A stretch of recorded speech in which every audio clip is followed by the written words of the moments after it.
I'm here in Strasbourg in the Parliament, and I have a very special visitor who's come to see some much more important people than me.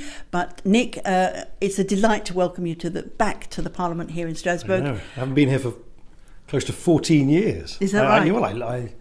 I stood down as an MEP in 2004 and I haven't been back to this building since. Have you hasn't changed one bit. Hasn't changed a bit. No, it's still as a crazy building as ever. But you've been to see some. Yes, so I'm President of the European Parliament, Mr. Tajani, and Guy Verhofstadt, the European Parliament's sort of lead figure on Brexit, and some other sort of power brokers in the sort of big political groups here.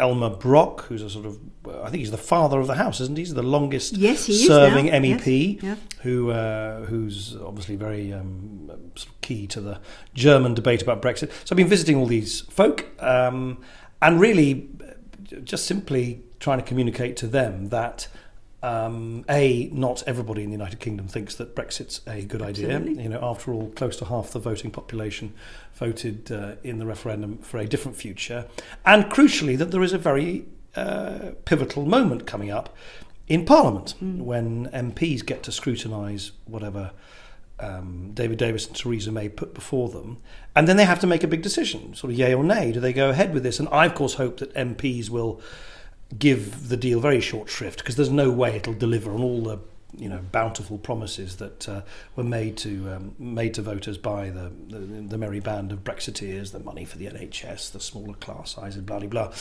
And of course, at that point, there will be a bit of a standoff if that were to happen between Parliament and government, between Westminster and Whitehall. And I think it's important just to kind of explain that to folk here, because they're not going to hear that from Theresa May. They're not going to hear that from Jeremy Corbyn either, who's of course now turning out to be a bit of the sort of the kind of the midwife to a Tory Brexit, would you believe it? And so I just think it's important, and they are very keen to hear all voices in the political debate, and also so that they can prepare themselves for the possibility that Britain might, by way of our MPs, start wanting to point the country in a better and different direction. Well, that's really good, and a very busy day, and it is the Liberal Democrats who are here doing that sort of negotiation.